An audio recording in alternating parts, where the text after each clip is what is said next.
네, 머니쇼입니다. 주식시장은 전 국민의 게임장, 오락장, 도박장입니다. 그렇지만은 이 도박장에서 승리하기가 만만치가 않죠. 여전히 조심스러워서 구경꾼만 주변에서 맴도는 구경꾼 있는 반면에 열심히 게임에 참여한 투자자들이 많습니다. 자, 이 게임에 지금이라도 참여할까 아니면은 계속 구경할까 망설이시죠? 이 코너를 보시면은 판단이 있으실 겁니다.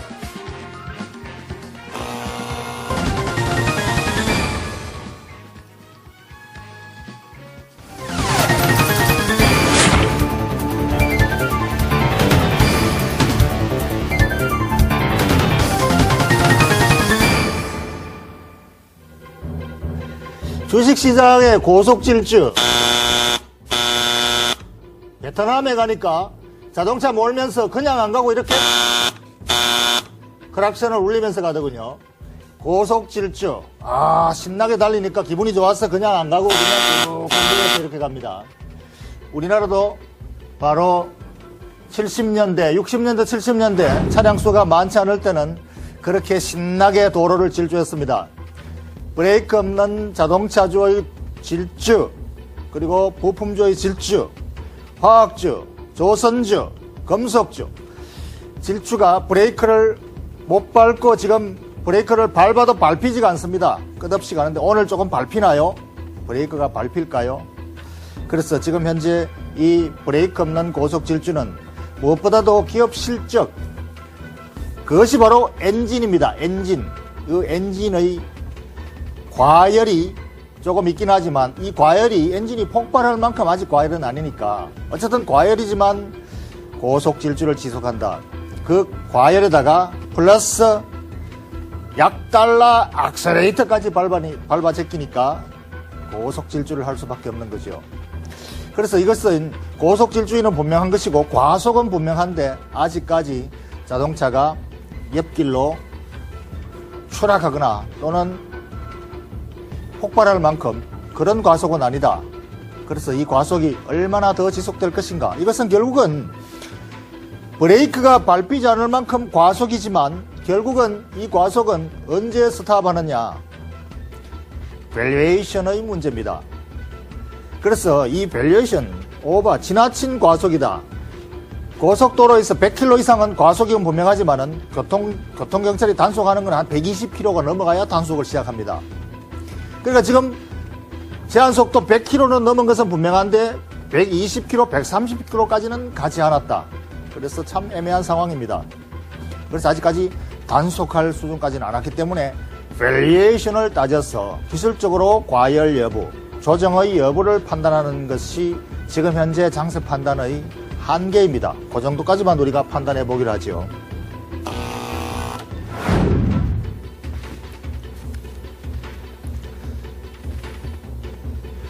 오늘 미국 시장을 보니까 이 조정의 기미가 조금 보이기는 합니다. 지금 현재 전 세계 랠리의 중심은 에너지주죠. 에너지주를 이끌고 있는 것이 바로 상품 시장의 상품 랠리입니다. 그래서 이 상품 시장의 상품들이 고점 징후가 조금씩 보입니다. 그래서 이것이 시장의 브레이크 역할을 해줄지 조심스럽게 한번 진단해 보겠습니다. 가장 특징적으로는 고점 징후를 보이는 상품 시장의 고점이 주식시장의 에너지주에는 상당히 큰 폭의 되돌림을 보이고 있다. 그러니까 고점 신호에 굉장히 움찔한다는 것이죠. 그래서 이 고점이 상품시장 고점이 크게 밀리지도 않았는데 왜 주식이 움찔? 그보다 훨씬 더 몇 배의 되돌림이 있을까요? 그만큼 경계심이 높여져 있다는 것이죠. 그래서 이 고점 신호가 가장 핵심 선두에 있는 금과 은의 가격에서 나타나고 있다. 그래서 금과 은은 가격이 여전히 랠리를 멈칫거리고 있지만 되돌리지는 않았습니다. 그렇지만은 에너지주는 그리고 금 관련주, 금광산주, 은광산주는 큰 되돌림을 받았다. 그래서 이것이 상징하는 의미가 기술적 과열 상태에 있다는 것은 분명히 말해주는 것 같습니다. 그래서 금 차트를 한번 보시면 이 고공행진을 하던 금 가격이 사상 최고가를 돌파를 하면서 와우, 십자형, 이걸 도지형이라 그러죠.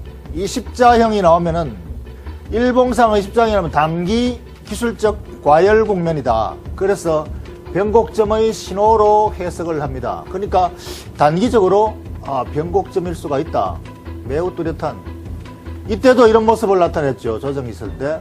이때도 도지 모양의. 그렇지만 이 조정폭은 깊지 않았습니다. 여기서 조정의 신호가 나왔지만 깊지 않고 다시 랠리를 이어갔다.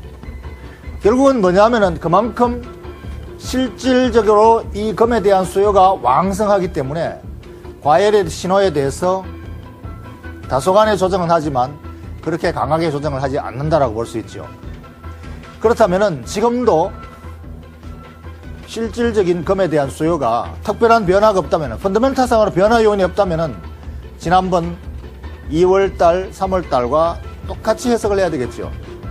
그래서 지금 현재는 실질 수요가 워낙 강력하게 뒷받침하고 있기 때문에 이 변곡점 신호가 나타났지만 조정이 오더라도 그렇게 깊은 조정이 올 것 같지는 않다. 그렇다면 이것을 무시하고 갈까? 아니면 이것을 영리하게 팔았다가 샀다가 하면서 실질적으로 수익 연기를 시킬까요? 이것은 당신의 트레이딩이 트레이더냐 또는 인베스터냐에 따라서 달라집니다. 어쨌든 간에 지금은 이 기술적 진단 영역을 한번 체크해 봐야 되겠습니다.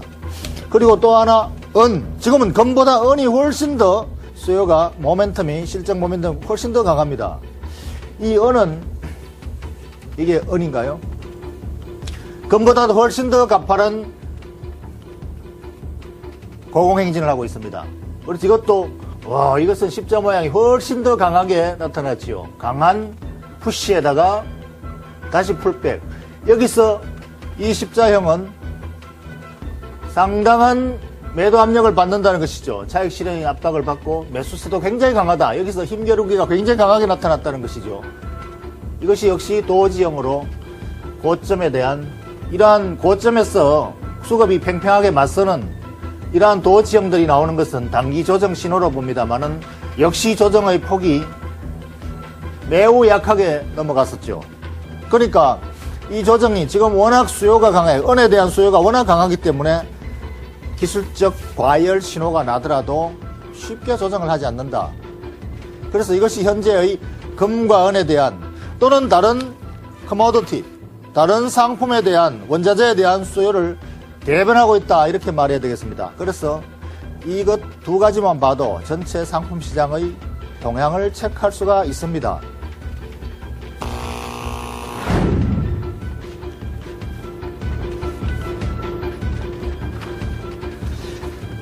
그래서 지금 현재 이 금속주의 랠리, 금은의 랠리는 어디까지 지속될 것인가? 지금은 기술적 과열 국면에 있는 것은 맞습니다만은 이 과열을 그렇게 크게 염려하지 않아도 될 정도로 수요가 매우 왕성하다. 이것을 보여주고 있습니다.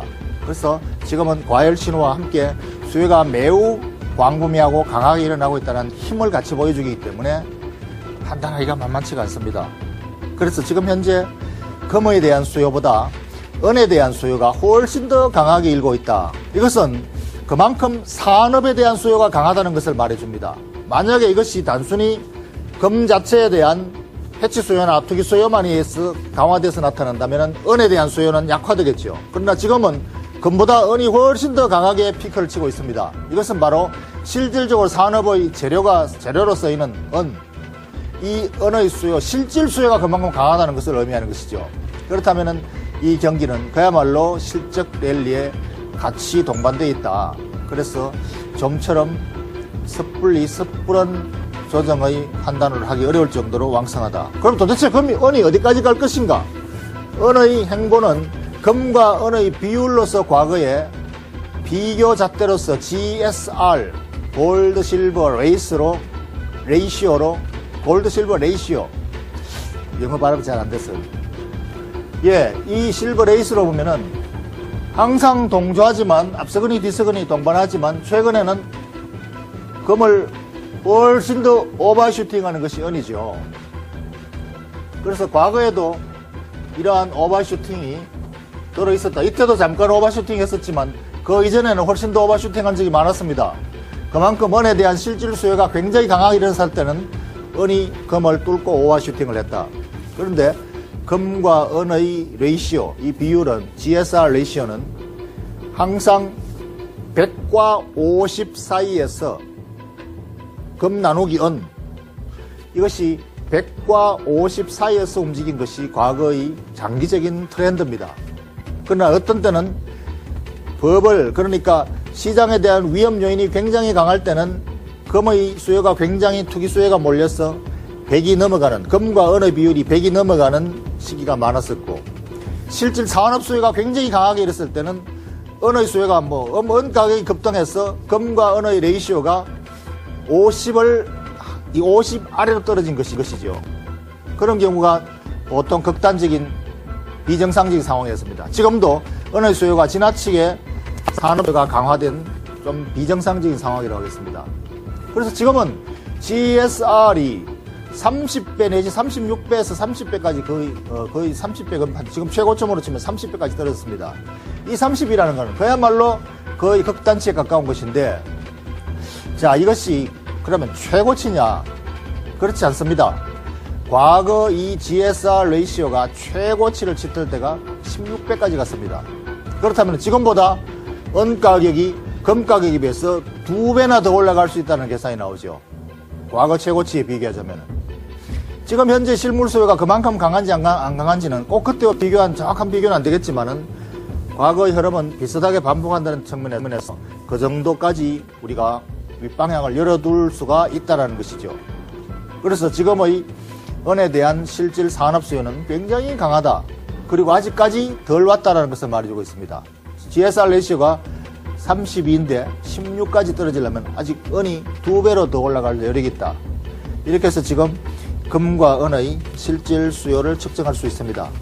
여러분, 아직도 금을 가지고 있지 않습니까? 아직도 은을 가지고 있지 않습니까? 금을 가지기에만큼 부유하지 않다면은 가난한 사람들의 금이라고 하는 은 정도는 가지고 있어야죠. 그래서 아직까지 금과 은을 가지고 있지 않다면은 이 조정 시에 기술적 조정이 있을 때 이때 좋은 매수 기회가 될 것입니다. 그러나 금과 은을 매매하기가 번거로우시다면은 금 관련주 고려아연 LS, 은 관련주 고려아연 LS 이런 종목을 관심 있게 지켜보시다가 적당한 가격에서 차익 실현으로 주가가 떨어질 때 좋은 매수 기회로 늦었지만은 지금이라도 포트폴리오에 반드시 구축을 해야 될 종목입니다. 이 금과 은의 관련주는 또는 금과 은은 만약에 달리는 자동차가 뒹굴거나 또는 충돌을 할 때, 시장이 붕괴될 때, 의외의 강한 제동이 걸릴 때 오히려 훨씬 더 금과 은의 가격은 올라갑니다. 왜냐고요? 해치, 안전자산에 대한 도피처이기 때문에. 그래서 이것은 가격 강세뿐 아니라 시장의 변동성 또는 시장의 위험 요인에서 안전장치로서 반드시 일정 비율은 가지고 있을 필요가 있다. 지금 단기적으로는 기술적 과열 국면이 있습니다만은 이 기술적 과열 국면에서 만약에 조정이 온다면은 늦었지만 다시 지금이라도 장기적으로 봤을 때는 올라탈 기회로 활용해야 된다는 것이죠.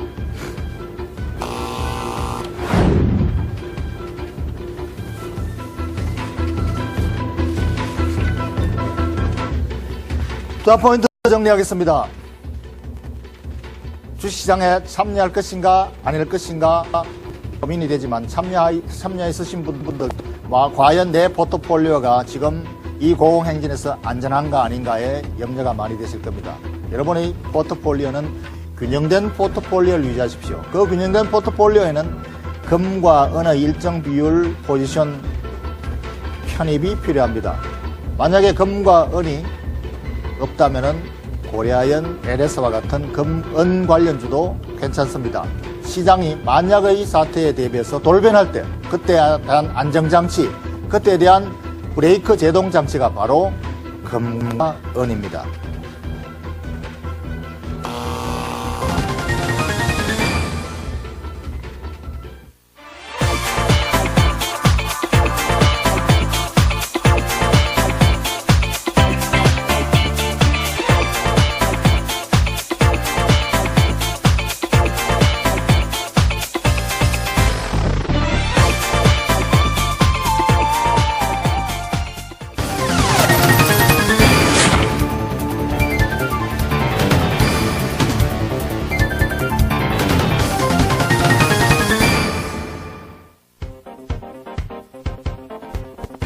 골드만삭스에서 고려 아연에 대해서 매도 의견을 냈다는 기사가 나왔습니다. 오늘 주가는 하락하고 있는데요. 금값 상승에 깜짝 실적까지 내놓으며 국내 증권사들은 호평을 냈었죠. 골드만삭스의 매도 의견 어떻게 보시나요? 주가 회복은 가능할까요? 골드만삭스는 지난 2월 달에 고려아연이 25만 원 할 때 매도 의견을 냈었군요. 그때 이후로 의견이 나오지 않다가 최근에 리포트도 안 나왔는데 어떻게 갑자기 또 다시 매도 의견이 나온지 모르겠습니다. 지난 2월 달에 25만 원에 매도 의견을 냈다면 그동안에 배가 많이 아팠겠죠. 그때 이후 주가가 2배 가까이 올랐으니까요. 지나치게 빠른 매도 의견을 이미 내놓았습니다만 지금 지나치게 아마 다시 한번 강조를 하려고 내놨 의도 같은데 일부 정권사의 매도 의견 하나가 전체를 대변하지는 못합니다. 컨센서스는 아닙니다. 그렇지만은 골드만삭스라는 세계적인 명성에 대한 이 프리미엄으로 이 회사의 의견이 단기적으로는 영향을 주기도 합니다. 그렇지만은 시장 컨센서스는 대부분 아직까지 갈 길이 멀다라는 의견입니다. 그래서 이 의견 하나에 잠깐 반응하는 이 작은 물결까지 의식을 한다면은 그야말로 단기 트레이드라면은 지금 그동안에 많이 올랐다면은 차익 실현하는 것도 괜찮겠지요. 그러나 장기 투자자라면은 이러한 의견이 나왔을 때 단기적으로 조정을 보였을 때가 오히려 만약에 아직까지 올라타지 못했다면은 좋은 매수 기회를 제공하는 것이죠. 그래서 지금 이것은 단기적으로 골드만삭스의 개별 의견입니다. 근데 골드만삭스는 아마 지난번에 석유 가격이 버블의 징후가 있다 해서 석유 가격에 대한 매도 의견도 냈었죠. 그래서 아마 지금 전반적으로 상품주 전체에 대해서 골드만삭스는 과열이다, 오버슈팅이다, 또는 인플레이션이 지나치다 이렇게 의견을 가지고 있는 것 같습니다. 그래서 그러한 의견의 한 일환으로 지금 마찬가지로 금 가격에 대한 아까 차트에서도 상품시장에서 이미 금이 단기적으로 도지 신호가 나왔죠. 이것은 단기적인 기술적 과열 신호이기 때문에 이것을 가지고 단기 과열로 신호를 받아들인 것 같습니다. 그렇지만 이것이 조정폭이 얼마나 깊을지 약할지는 애널리스트의 의견에 따라서 달라질 수가 있습니다. 골드만삭스는 개별적인 소수 의견입니다.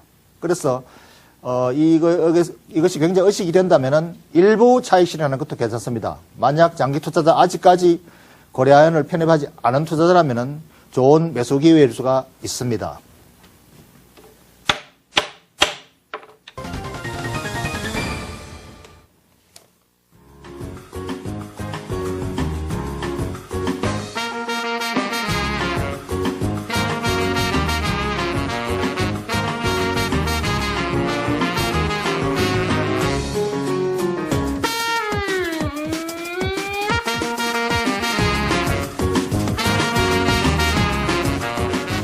이 종목 투자자한테 참 좋은데 진짜 좋은 종목인데 어떻게 표현할 방법이 없네.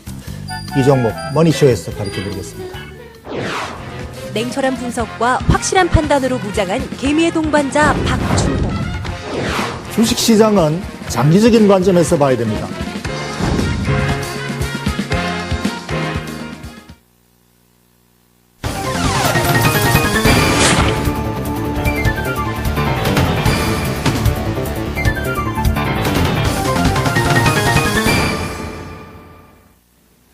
예, 오늘 라이징 스탁은 유진투자증권의 김기백 애널리스트와 함께 하겠습니다. 안녕하십니까? 안녕하십니까? 예, 어서 오십시오. 예. 김영웅 의원께서 지난주에 진짜 좋은 종목을 소개해 주셔가지고, 그동안 일주일간 벌써 많이 올랐습니다. 예. 그 KP 케미칼, 아직까지 상승 여력이 있는지, 예. 아니면은, 이 정도 올랐으니까 차익 실현을 해야 될지에 대해서 간단히 코멘트를 좀 해주시고, 오늘 라이징 스탁으로 넘어가시죠. 예, 제가 지난주에 추천드릴 때 매수 목표가를 38,000원으로 잡았었는데요. 그 가격이 아직 미치려면은 아직 상승력이 크다고 봅니다. 지난주에 말씀드렸다시피 KP케미칼의 실적 호조세 그리고 저평가 메리트는 여전히 살아있다고 보기 때문에 매수가를 유지하겠습니다. 알겠습니다. 예. 예, 오늘 라이징 스탁으로 소개해 주실 종목은 동국제강이죠? 예. 동국제강은 철강 회사로서 너무나 일반적으로 많이 알려진 상식적으로 너무나 쉽게 알 수 있는 회사인데, 예. 그래도 요새는 철강 제품이 워낙 다양해져 가지고요. 네. 이 회사에 대해서 시청자분 또는 투자자분들이 기업 탐방부터 먼저 하고 오시면 훨씬 더 이해하기 쉬울 거라고 생각해서 제가 기업 탐방을 보여드리겠습니다. 예.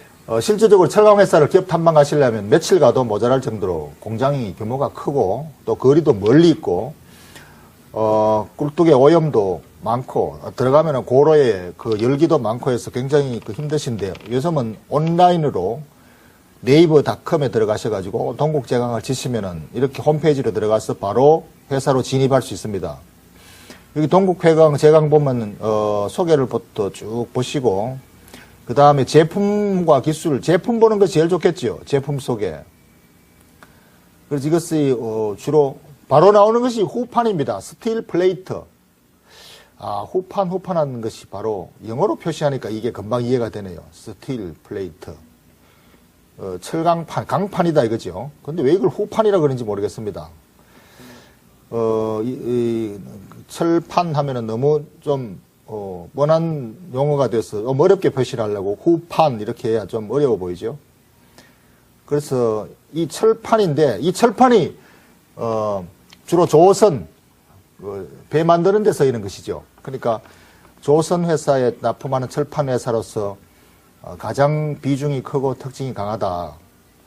그리고 그 외에 다리를 만드는 철강, 철근 또는 건물에 들어가는 철근, H빔, 빌딩에 세우는 H빔, H자로 되는 또는 I빔이라고도 하죠. H자 철근, I자 철근. 지금 현재 도심지에 세우는 빌딩은 전부 이러한 고강도의 철근이 들어갑니다. 이런 것을 생산하는 회사죠. 그래서 너무 이걸 자세히 보려면 굉장히 시간이 많이 걸리는데 이 종목을 지금 소개를 받고 공감을 하시더라도 나중에라도 이것을 충분히 들어가셔서 여러분이 스스로 판단을 하실 때 이 회사의 탐방을 들어가셔서 판단하시기 바랍니다. 단순히 여기서 소개하는 내용을 그대로 그냥 판단에 활용하지 마시고 본인 스스로 다 여기 들어가셔서 판단해 주시기 바라겠습니다. 자, 그러면 오늘 동국제강에 대해서 투자 근거로서 먼저 이 회사의 업황이 좋은 분가부터 업황부터 살펴봐야 되겠죠. 예, 업황을 간단히 말씀드리자면 국제 철강 가격 상승으로 인해서 국제 철강 생산량 또한 증대 추세에 있습니다. 그럼 이에 따른 공급 과잉 논란도 있을 수 있는데요. 철강 제품에서 크게 전방 산업을 세 가지로 나눈다면 자동차, 조선, 그리고 건설업입니다. 이 중에서 조선 업종은 지금 견조한 후판 수요량 증대가 이어지고 있으므로 동사의 매출에 가장 큰 비중을 차지하는 후판 부분에서 조선 전방 산업은 수요가 견조하다고 볼 수 있습니다. 그러니까 이 동국제강의 전방 산업은 특히 이제 조선 산업인데 예. 조선업은 업황이 좋지만 다른 철강 업황, 철강업계 전체 업황도 다 같이 지금 좋아지는 상황인가요? 아니면 이 회사의 업황만 좋은 건가요? 예, 세계 철강협회에 따르면 2011년과 2012년까지도 세계 철강 수요량이 연 6% 정도로 증가 추세에 있습니다. 그 중에서는 업종별로 조금은 명암이 나뉘는데요. 후판 같은 경우에는 좋지만은 건설업 같은 경우에는 수요 부분에서 조금은 다른 업종에 비해서는 부진하다고 볼 수 있습니다. 그러니까 그렇다면은 이 주택 건설업회에 관련된 철강 업황은 아직까지 별로 좋지가 않고 조선 업황에 관련된 철근업계는 좋고 이렇게 이분화해서 봐야 될 필요가 있군요. 예, 알겠습니다.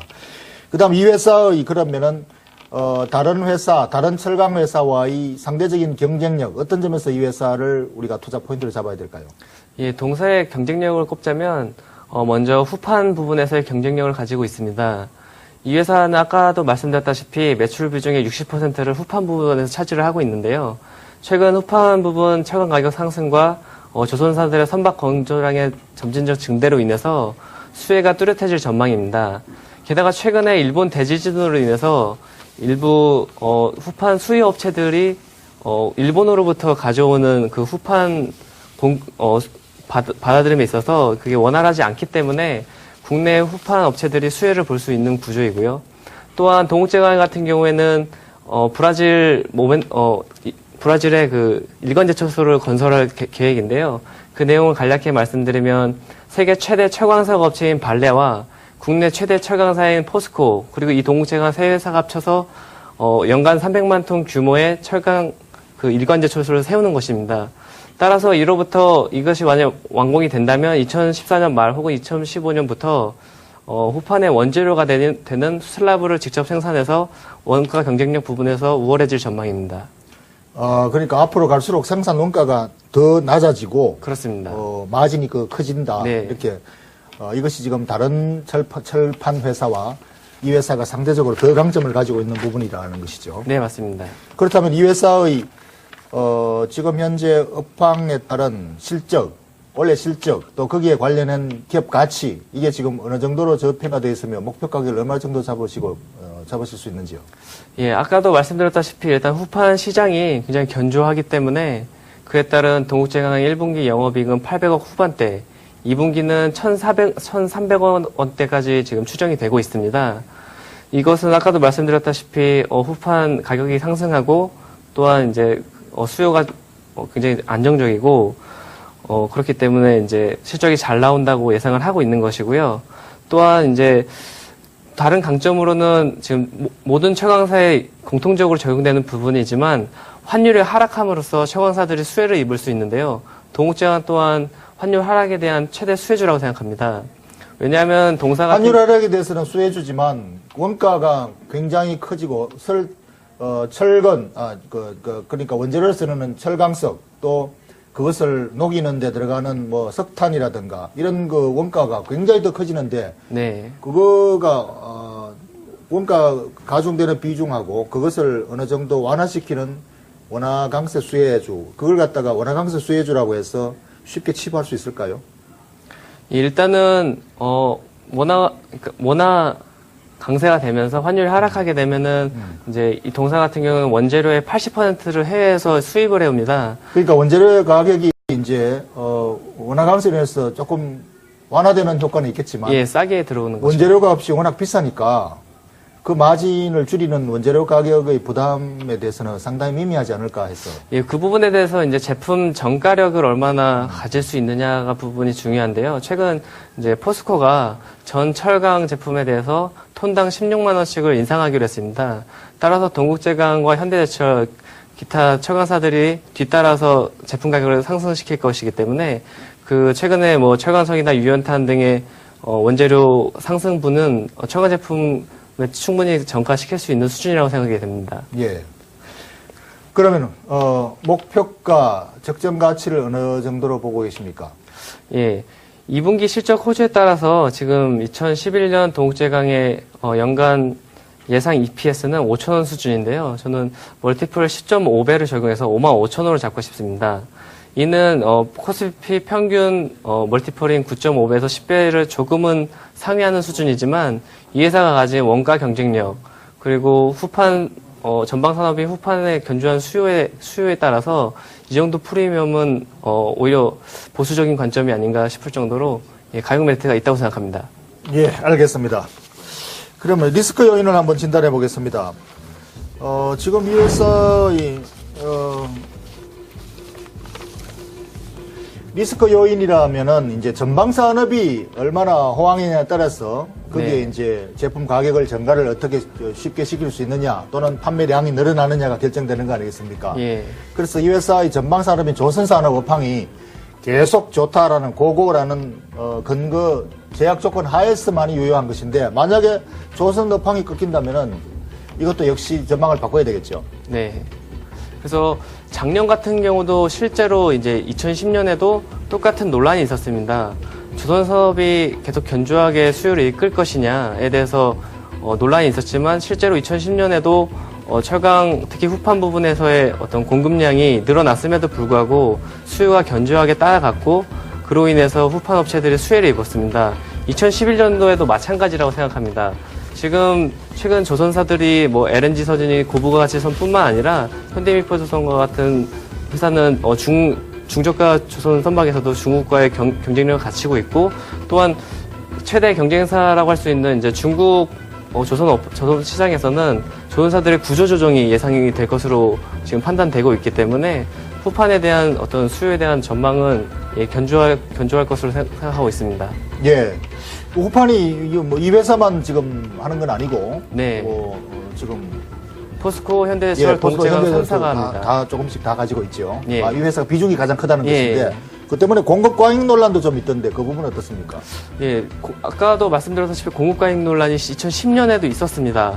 하지만 최근에 계속 확인되는 부분이 조선사들이 선박 건조량이 점진적으로 증대되고 있고, 또한 최근 일본에서 지진이 나면서 JF 스틸이라든지 일본 경쟁사들로부터 후판의 어떤 수입이 원활하지 않기 때문에 그런 부분에 있어서 국내 철강사들이 경쟁력과 어떤 시장 지배력을 가지고 있다고 볼 수 있습니다. 예. 그러니까 공급 과잉 논란을 아직까지 걱정할 필요가 없는 수준이라고 생각합니다. 예, 알겠습니다. 그럼 최종 결론 한번 내주시죠. 예, 철강 제품 가격 상승가 워낙 환율 하락 최대 수혜주로서 동옥제강이 가장 적합하다고 생각을 하고, 또한 장기적으로 브라질 제철소 모멘텀까지 갖추고 있기 때문에 강력 매수 추천드립니다. 예, 오늘 말씀 감사합니다. 예, 감사합니다.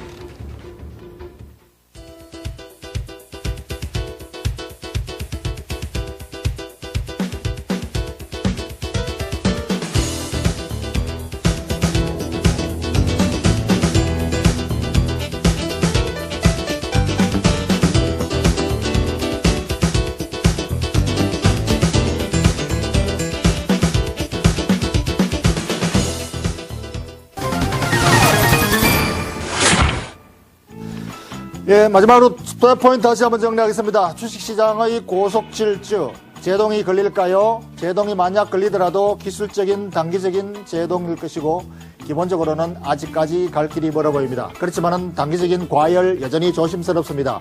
주식시장에 이 제동 장치가 없는 이 고속질주, 무척 두려우신가요? 주식시장에서 올라타 있는 여러분들도 상당히 두려움을 느낍니다. 그렇다면 여러분의 포트폴리오가 균형적으로 분산되어 있지 않다는 증거입니다. 여러분의 포트폴리오가 균형적으로 분산되어 있고, 그 중에서 특히 금과 은, 시장의 돌발 사태에 대한 방어장치로서의 금과 은은 매우 효과적인 기능을 발휘합니다. 이러한 금과 은에 대한 비중을 적절하게 포트폴리오로 편입을 하시면 시장의 고공행진에도 별로 두렵지 않습니다. 금과 은, 만약에 기술적 단기 조정이라면 아직도 편입하지 않는다면 좋은 매수 기회가 될 것입니다. 기술적으로 너무 어지럽다고요? 그렇다면 일부 차익 실현하십시오. 그것도 괜찮은 전략입니다.